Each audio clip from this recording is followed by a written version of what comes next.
of a better workplace where we all have fun. It's efficient. We bring results, but we have fun, right? Not stressed out. And I believe that leaders play a big role in that, definitely, to create the environment. So I'm here to talk about it today. It was this team that was forced to release a product that wasn't ready, like a completely new product, a completely new technology.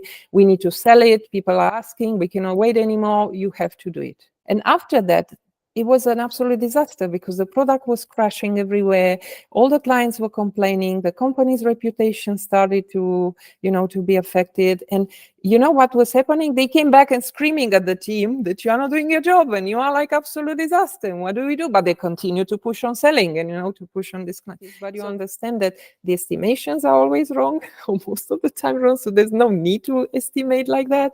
How the classical way, let's put the story points and I don't know what else, and you will do a better time. Uncertainty, right? It's the only certainty in this world. Welcome to ProdCamp Podcast. I'm your host, Matei, and today we have a special guest, Clara Vincenc-Cismaru. I hope I'm saying the name right, but she will tell me in a second. Clara is a product leadership coach, fractional CPO, and certified business coach with over 15 years of experience in product management and in leadership. And in this episode, it's going to be really useful because we will be talking about building and leading high-performance teams. This topic is foundational, I think, and especially it is in a downturn economy where efficient and motivated teams can make the difference between surviving and thriving. So Clara will share her insights. Hello, Clara. Happy to have you with us today. Would you please tell us a few words about yourself? Yeah, hi Matei, happy to be here. The name is quite right. It doesn't have to be exact. Vincenc-Cismaru. The thing is, it's a combination of Czech and Romanian names, so now nobody is able to pronounce it correctly except people that speak both languages. So I made it more difficult, not simplified it. Anyway, what I can tell you about myself is that people that know me know that I'm always a person for the people. So I'm all heart. I want people to succeed. I communicate well. I create relationships whenever possible. So I'm all heart. This is how I am, and that's why I'm very passionate about the subject of creating high-performance teams. And that's also why when I had to choose what do I do for a living after I left the corporate, what do I do in my business? Because you can see I have various skills and experience and stuff. And I said, okay, I will combine product and leadership because I can combine the passion for leadership and for the people and the experience of product and also the business knowledge. But at the same time, I also realized that, my vision is to help create this world of a better workplace where we all have fun. It's efficient. We bring results, but we have fun, right? Not stressed out. And I believe that leaders play a big role in that, definitely, to create the environment. So I'm here to talk about it today. Absolutely, and heart takes a big place in it. I believe so as well, and we'll have the occasion to talk about it. Fun does make people efficient. I really agree with this one. It's true. Okay, let's dive in then and get some great insight and practical tips. And first, maybe let's take it away with how do you define a high-performing product team? What make a performing product team stand out? Yeah. In very short words, they need to deliver results because that's why they are there. They need to work as a team, not as a group of individuals, and they need to have fun.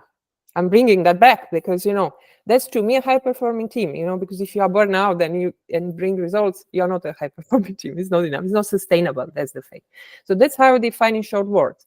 But then if we enter into more details, right, you look there that the team took time to understand each other, the individualities. They know their strengths. They have a common goal, right, a common vision, because they all need to work towards something together. They know their roles and responsibilities, right? They have this psychological safety so that they can speak up, right? They learn, maybe together or with their leader, they learn how to handle conflicts in a constructive manner, because conflicts are healthy, if you treat them right. They grow together, they learn together, right? They know how to have a work-life balance, right? So all this kind of, I mean, I can bring lots of stuff to the table, right? But in the end, the idea is for them to understand that there are individualities, and when they work toward a common goal, that they can figure out what each of them can bring best to the table, and how the sum of these individualities produces this high performance team. Love it. And especially love what you said about conflict is healthy when it's healthy, right? Yes. When the conflict itself is handled in a healthy way, then conflict is healthy. It's okay to kind of agree to disagree, right? It's a good foundation for a conversation. Yeah, and you don't want people that say yes to everything and never challenge you, because there's the idea of there also these individualities, they have different ideas, different opinions, and this is how you get the results and you innovate. And if everybody is the same, then you have a problem. You need to hire people that also bring different perspectives, right? Diversity, absolutely. Diversity Exactly. of point of view, of backgrounds. We had a great interview with Els van der Berg about diversity in teams, and how can diversity actually create the lack of diversity can create some sort of echo chamber where everyone Yes, is validating everyone. exactly, and you don't want that. It doesn't work. It doesn't take you anywhere. You just stay in the same place, right? Right, absolutely. I love this this point. So now that we understand a bit more what are the conditions, how do you create those conditions? So can you share maybe an example where you turned or you work with a underperforming team and turn it into a higher performing team? Yeah. What I can tell you from my experience for so many years, most of the cases, it wasn't the team that had a problem. So it wasn't about the people themselves, because let's face it like this. I work in amazing companies with very talented people, very motivated people. So at the core, these people wanted to do good things, right? If something was not working, it wasn't at the core because they were bad, right? Their fault. So I found out that the majority of the cases, the environment was the problem, and many times was a management problem, a senior leadership problem, or I'm not making now difference between manager and leader. Let's call it, I call it management or leadership. Let's take it like this. But the idea was, and I'll give you an example. It was this team that was forced to release a product that wasn't ready, like a completely new product, a completely new technology. We need to sell it. People are asking, we cannot wait anymore. You have to do it, right? And after that, it was an absolute disaster because the product was crashing everywhere. All the clients were complaining. The company's reputation started to be affected. And you know what was happening? They came back and screaming at the team that you are not doing your job and you are like absolute disaster. And what do we do? But they continue to push on selling and, to push on this client. So they brought me on a team because until that time I was working on another one and I had some success there. So they were like, okay, you it seems like you can handle it. Let's see what we can do. And I realized that actually it's not their problem. They just needed more time, and they needed not only more time, but the fact that now they were selling this in a different segment than the one that they designed the product for, meant that they needed to change a lot there in the current product, and they also needed to talk to customers from that new segment, to figure out what are the needs, what are the differences, So my main job was actually to talk to the managers of the companies, to talk to the salespeople, to the marketing team, to really make them understand where the core of the problem is and give time to these people, and also to agree on the strategic direction. Because there was a problem, right? Right. So, I mean, you sell somewhere else than you were designing for. What do you expect, right? It's a different technology. So they agreed in the end. It wasn't easy. I had to go all the time, be the one, this is this, you have to understand, and is this hurting you? And I was lucky because my manager at that time understood it very well, and he was behind me on every of these discussions. So we managed. In the end, it was a big effort in the company. They even allocated people from other teams to really put an effort to test this product, to crash it from all the parts possible, so that the team can know what to fix. And also we had some few trusted partners, from customers that agreed to work with us on this, So in the end, it worked. So it wasn't about the team. Definitely, it was a problem of strategy, a problem of communication, a problem of leadership. And I saw this in many cases. Most of the time, if you go to the root, this is the problem, not the team itself. Great point. People are not bad per se. They most of the time want to do a good job. More often than not, leadership might be, without its knowledge, creating the conditions of the problem by, for example, setting unrealistic goals, like the story you just said, or an unrealistic frame to the way we will hit this goal.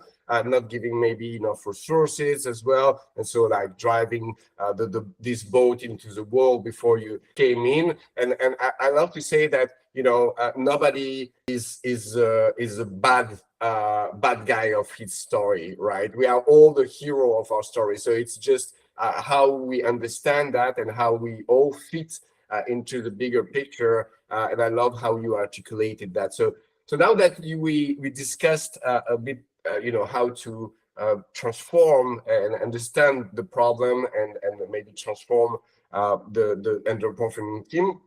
If we were to build tomorrow a team from scratch, right? So if you had to start something, what steps would you take to build a cohesive and motivated product team from scratch, for instance? Okay. I talked earlier that usually the problem is at the core, the strategy, right? So in the common goal. So you need to start with that. What do you want to achieve? What do you want this team to do? And make sure that it's very clear what's your vision, what are the goals, what's the strategy to get there. Give clarity here, because you know how it is in any team. You have a common purpose, then you work better together. Then once you have this defined, you have to identify. Now you didn't tell me if I already have the people and I'm trying to form, or I'm hiring now the team, but in any case, you need to know the kind of skills that you need and expertise to bring together. And then, of course, roles and responsibilities need to be clear. The level of freedom, if you empower the team, in general, the empowered team were better, but you need to define this level of freedom, what parts they can decide, which parts it's not up to them.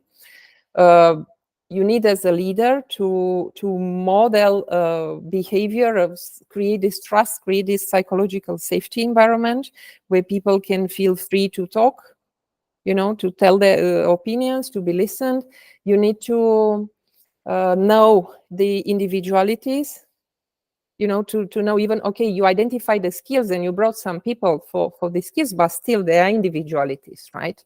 They have personal traits. So you need to know the strengths and weaknesses, and how to bring them together.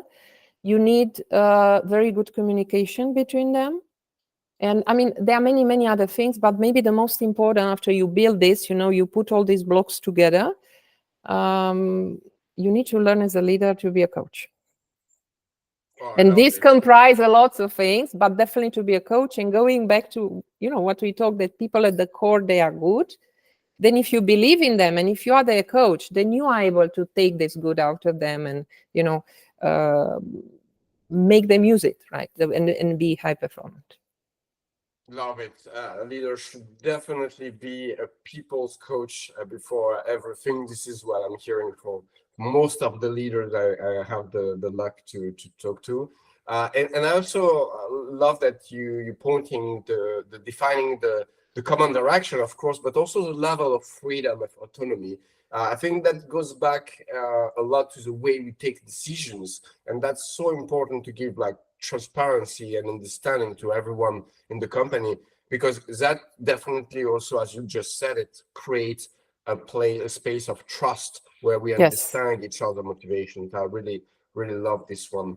And maybe to give you a short example here, because you're reminding me of the situation. It was many years ago, but it was a very difficult one, because People were very smart, they were very good, they had solutions to problems, but they were not doing absolutely anything because their manager put some strict rules in terms of, how they were rewarded and how their performance was measured. And the most important thing there was to deliver on time. And the idea was, in order to deliver on time and to with the exact scope that was given to them, then it was a strict process. You have to, even if we were trying to be agile, but it didn't matter, there wasn't that much agile, because it was like, by this time you need to have all the specifications ready, and then you need to implement it, and then all these steps. And so they were like, you tell me, you are the product manager, you tell me in detail what to do and I will do it. And I'm like, I will tell you why this is needed. I mean, I'm not the architect. Okay, I was technical before and I might be able to come with solutions, but it's not my job anymore, right? But because they were afraid, because this is how the manager judged them, they were like, no, we cannot do that. We cannot do that. You tell me how to do it if you know. We cannot do that, So that's why empowerment needs to come also with this psychological safety that I told earlier, and with this kind of rules that allow people to create and allow people to fail and give them some flexibility there, to in terms of scope or whatever happens, so that they still release on time, but not be so strict that they count, that you have to release every feature that was said specifically. So that's why I find very important. It's a great point, because as far as I've seen also, and many product leaders I'm talking to are telling me that on-time delivery is rarely a good measurement of quality. Yes. And if you have the entire focus of the team like that, it creates troubles more often than not. Exactly. And I love also what you said, like about this balance between pretty much like engineering wanting to drag you into delivery too much, too far into how should we build it, what should we build, can we build like this, like that, and it's bringing it back to one of our interview with Nesrin Shangel, who also is a product manager, and who was describing that this was also a problem she had when she joined. I think it was Google Meet in the early days. And she was like exactly dragged constantly 70% of her time into delivery. Well, definitely the job of a product manager, otherwise it would be an engineering role, right? Is probably more into discovery and explaining the why, as you just said it, than keep explaining to the dev or engineers that they should pass this code here and not there or whatever. Well, you know how it is that it evolved, right? I mean, I definitely see difference of how I was doing product management at the beginning of my career, or and how I was doing in the last years. And I'm happy to see that now there is more accent on the discovery part. But even that at this point is not yet everywhere done. It is still in many places you are delivery manager. I mean, somebody needs to be too, right? But yeah, it depends. We go again to leadership, to how open they are to change the culture, and look for ways. You give this freedom, but it's a controlled freedom, right? Because you try to. What I mean by controlled freedom, like you still have your objectives, but you understand that the estimations are always wrong, or most of the time wrong. So there's no need to estimate like that. How the classical way, let's put the story points and I don't know what else, and you will deliver by that time. Uncertainty, right? It's the only certainty in this world.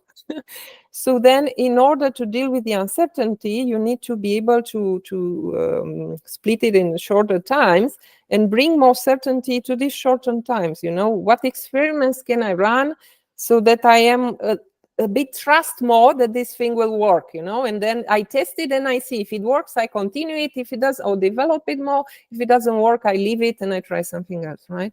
It's the only way. But yeah, it takes time. It's not everywhere. Absolutely. We deal with uncertainty, with complexity all the time in product roles, and especially when we talk about product leadership and building teams, it's a very complex matter because it's a human matter. So, and exactly, I wanted to bring it a bit further and maybe bring it back to the individual. So we talk about, building the team, thinking about the way that the skills and the competencies of each and everyone needs to fit together and, form something more complete.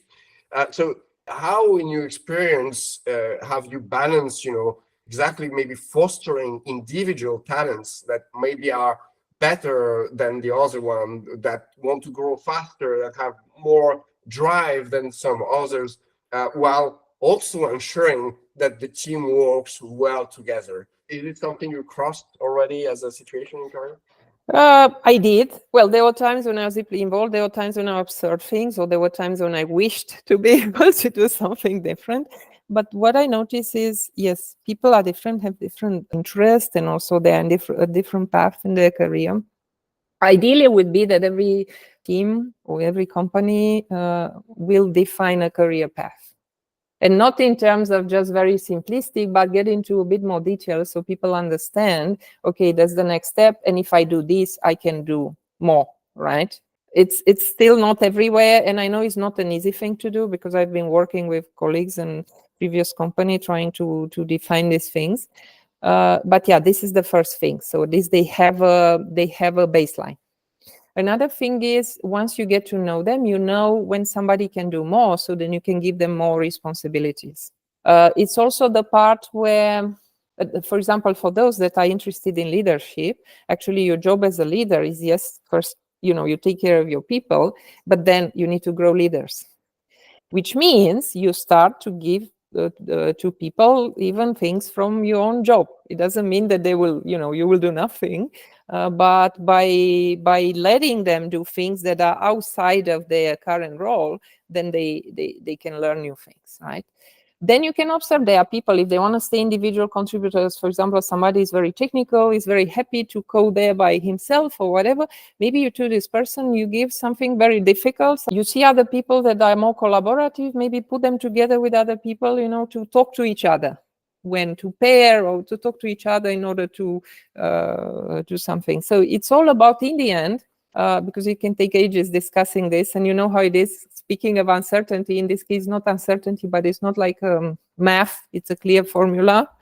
It's more like going back to leader as a coach, being in contact with your people, getting to know them better, to see what they can do, what they want to do, and finding ways, to give them these extra responsibilities or those things that they are happy with. And I think it works like that. Love it. And it's small things can make the needle move. Start dedicating to the one that really want to progress and have this drive. More collaborative mindset. Put them in a place where they will be able to move the pieces of a project, for example, and coordinate some people together. I love that approach. Yes, and you know what else I noticed, and it happened a lot, and it was for me too, like how I grew. I didn't grow just by doing what I was asked to do, right? So I started to look around, for example, and I saw, oh, okay, so there is this opportunity there's this gap here, so we need to train this area, right? So I'm like, okay, I want to be involved in this area, be part of the team that creates these trainings and delivers these trainings. Or maybe I learn about something, and we have a team meeting, and I will come and present something that I learned, and we can do some experiment, with my idea and see how it works. There is always, maybe I can mentor somebody if I have this willingness, and I look like I start to be good at it. Why not mentor somebody new? Or, this kind of things. There are so many options, but the most important is to know your people, to spend time with them. Love it. Know your people. Yeah. And you can go over and outside of your line, and maybe in collaborative project like this. So that's a great idea. And that actually naturally bringing us to the next part of our interview. So thank you for this great transition, because I wanted to touch on cross-functional teams, and this, we know that this is a big question for product people. In most cases, when you ask product leaders or product people in general, what is the main struggle they have, they tell you working across teams and working in a cross-functional environment. So in your experience, what are the main challenges you faced when leading cross-functional team and working with cross-functional team, and how did you overcome them? Is it absolutely similar to understanding how a team works together, or is there something else behind it? No, I think it's very similar. Actually, I would add to the mix then after, because when I'm trying to think, I realize that most of the time there were also people in different locations, so it makes things even more complicated. But anyway, Right. we can explore that if it looks interesting. But in general, I found out is definitely related to what a high performance team is and how they work. So you have the common objectives, the clear roles, and so this is let's say the foundation of everything. But then you need to start to look the culture from their own functional team. Most of the time, if you see in IT, and I work through in this matrix organization where they have a different direct manager, right, the different person that actually evaluates their performance, and we go back to evaluation. People are very connected with the evaluation, right, because this is how they are paid.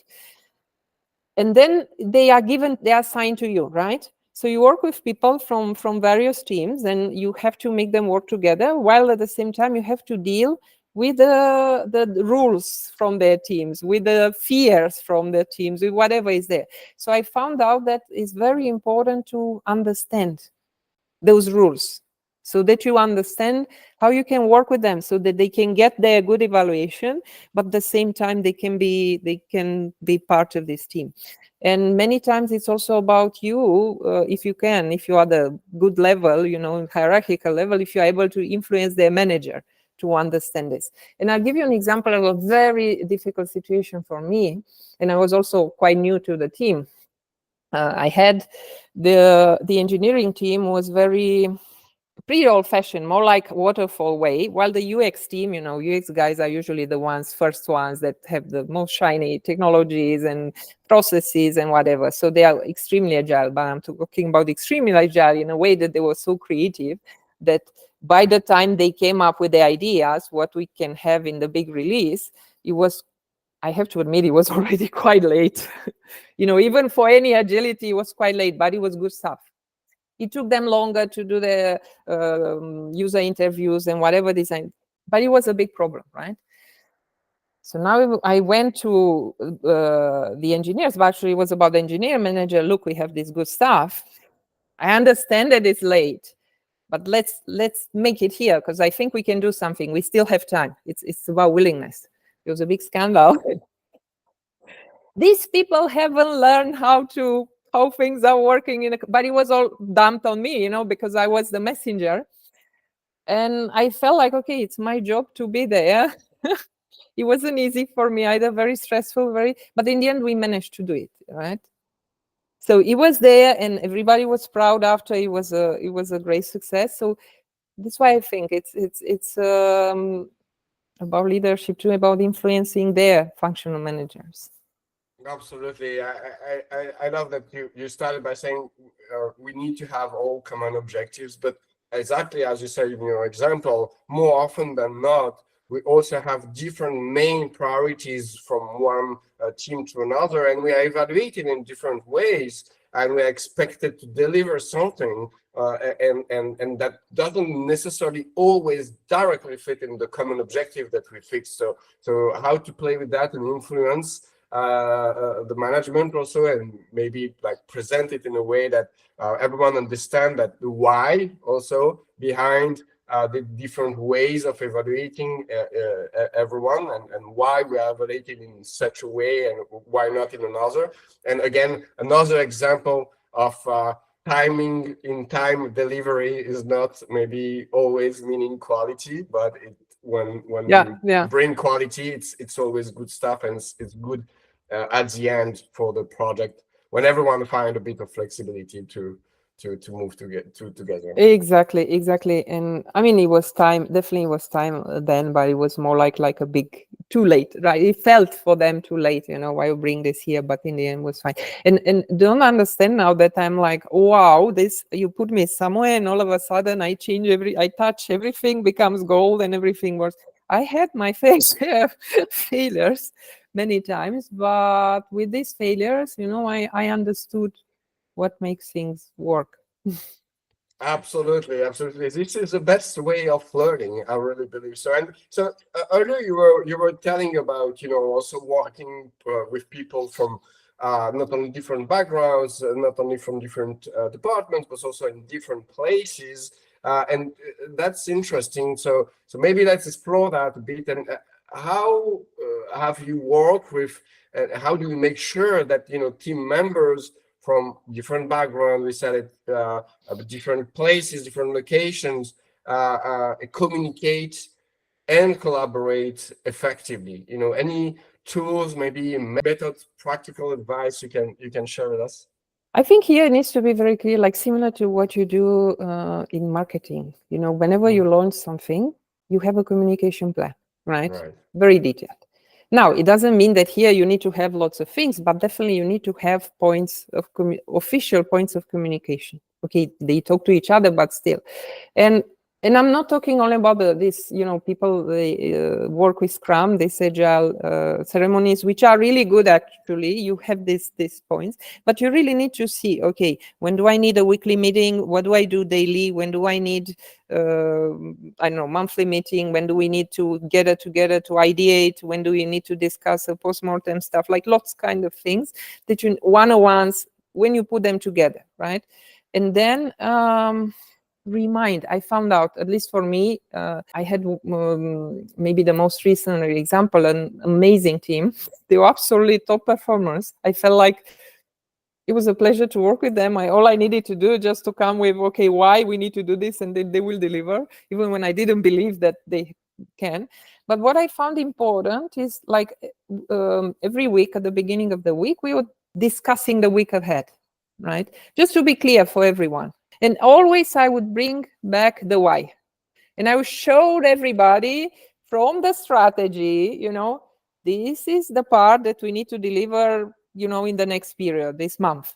So it was this repetition, that enforced these common goals, and they could also see the progress toward it. And I found out Love that it. it worked very well. Love it. Love it. There are the methods too, when you can bring them together on some workshop where they can ideate something, or they can even play some game just to, to understand each other.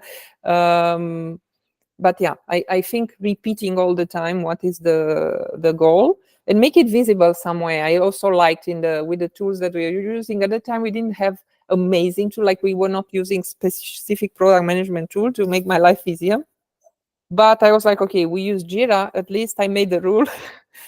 When I represent the roadmap there in the Jira, I also was taking care to organize it, in a very structured way, and put links to all the work so everybody could see in one place what the goals are, what is the progress to them, what everybody needs to do.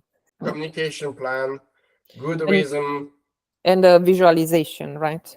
visualize, give the opportunity to people to visualize, bring back the why. This one is I really loved. Bring back the why at every step. Like repetition is definitely pedagogy. So I love this one. Thank you so much for all these great advice. We're arriving at the end already of the interview. Already, I did not realize when the time flies. Time fly when we are having fun. So maybe one last question. This is the question I like to ask to the people I'm interviewing. Is there right now any book, any article, any podcast you would like to recommend on the topic of high performing team to product leaders or just product managers that are looking to step up their game? Well, a book that is very dear to my heart is Petra Wille's Strong Product Teams, because I found so much golden advice. And what was to me special was that she really handles only the people part, not the frameworks. Right. Because we like to talk a lot about frameworks in product management, and we forget that the people are doing these things. So that book I like a lot. And other than that, anything that would make people learn about coaching. It's a great conclusion. Thank you so much, Clara. Thank you for all the advice, all the stories about your experience shared with everyone. It was really, really great. I wish you a great end of your day, and maybe let's do that again soon. That would be fantastic, and thank you for the opportunity.